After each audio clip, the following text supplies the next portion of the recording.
यीशु मसीह के नाम में आप सबको जय मसीह के आए। हम निकालेंगे मत्ती की किताब 25 अध्याय, उसका हम 1 से पढ़ेंगे। यहाँ इस प्रकार से लिखा है, स्वर्ग का राज्य उन 10 कुंवारियों के समान होगा जो अपनी मसाले लेकर दूल्हे से भेंट करने को निकली। उनमें 5 मूर्ख और 5 समझदार थे। मूर्खों ने अपने मसाले तो लिए, परंतु अपने साथ तेल नहीं लिया, परंतु समझदारों ने अपने मसालों के साथ अपने कुप्पियों में तेल भी भर लिया। जब दूल्हे के आने में देर हुई तो वे सब ऊँघने लगे और सो गए। आधी रात को धूम मची, देखो दूल्हा आ रहा है, उससे भेंट करने के लिए चलो।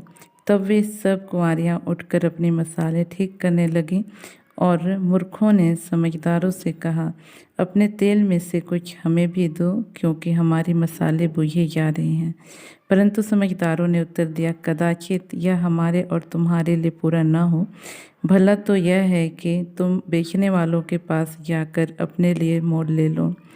जब वे मोल लेने को जा रहे थे तो दूल्हा आ पहुंचा, और जो तैयार थे वे उसके साथ विवाह के घर में चली गईं और द्वार बंद किया गया।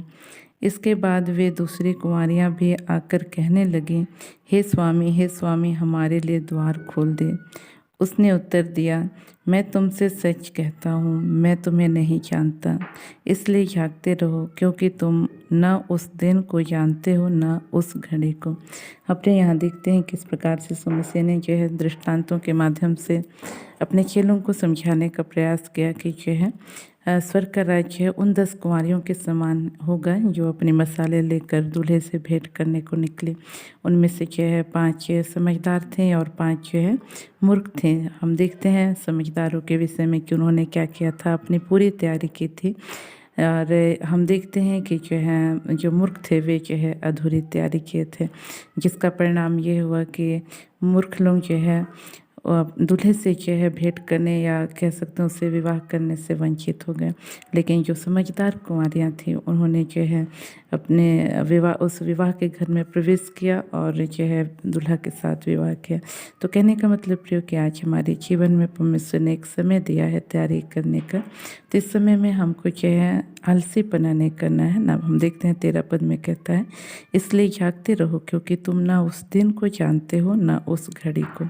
तो यहाँ देखते हैं कि जागते रहने को कहता है। जागते रहने का मतलब ये नहीं कि हम दिन रात जागते रहें, शारीरिक रूप से ना सोएं, ऐसा नहीं, लेकिन जो है आत्मा में हमको जो है जागना है, हमको जागृत रहना है, ताकि जो है जब भी यीशु मसीह आए हमको लेने के लिए हम जो है उसके साथ जा सकें। और जब हम जागते रहेंगे तो इससे एक ये फ़ायदा होगा कि हमें जो है अपने जीवन में पूरी तैयारी करने का जो है समय रहते जो है एक अवसर मिलेगा, या कह सकते हैं जो है समय रहते जो है हम पूरी तैयारी जो है कर सकेंगे। यदि हम जो है जागते ना रहें, आत्मिक जीवन में सो जाएं, तो जो है हमारी तैयारी जो है अधूरी रह जाएगी। इसलिए आज हमको ज़रूरी है कि हम आत्मा में जो है जागते रहें, जागृत रहें।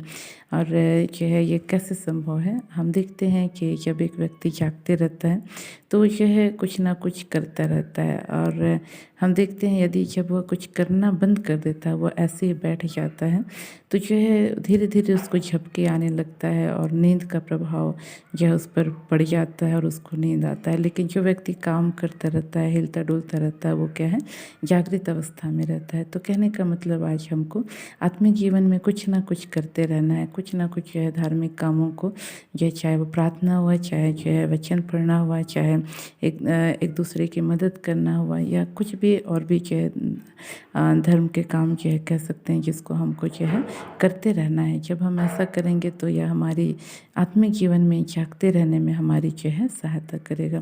तो इन वचनों के द्वारा परमेश्वर हम सबको आशीष दे। हम अपनी आंखों को बंद करेंगे, छोटा सा प्रार्थना करेंगे।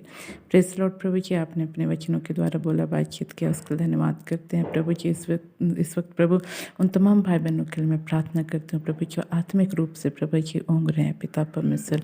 हाँ प्रभु जी, हालेलुया। ना तो घर में प्रभु ना तो ठंडा, प्रभु ऐसे भाई बहनों की तो सहायता सहायता कर प्रभु जी कि वे फिर से एक बार जागृत होने पाए प्रभु, और तेरी महिमा के लिए प्रभु जी बलवंत किए जाएँ पिता। हाँ प्रभु जी, इस वक्त मैं प्रभु जी प्रार्थना करती हूँ पिता परमेश्वर, हमें हर एक की तू सहायता कर प्रभु, कि तेरे आने के समय तक जागते रहें प्रभु जी, और प्रभु जी तेरी महिमा में हम भी प्रवेश कर सकें प्रभु। इस वक्त मैं प्रार्थना करती हूँ प्रभु जी इस बहन के लिए प्रभु जी, जिसका नाम प्रभु सोनम है पिता परमेश्वर।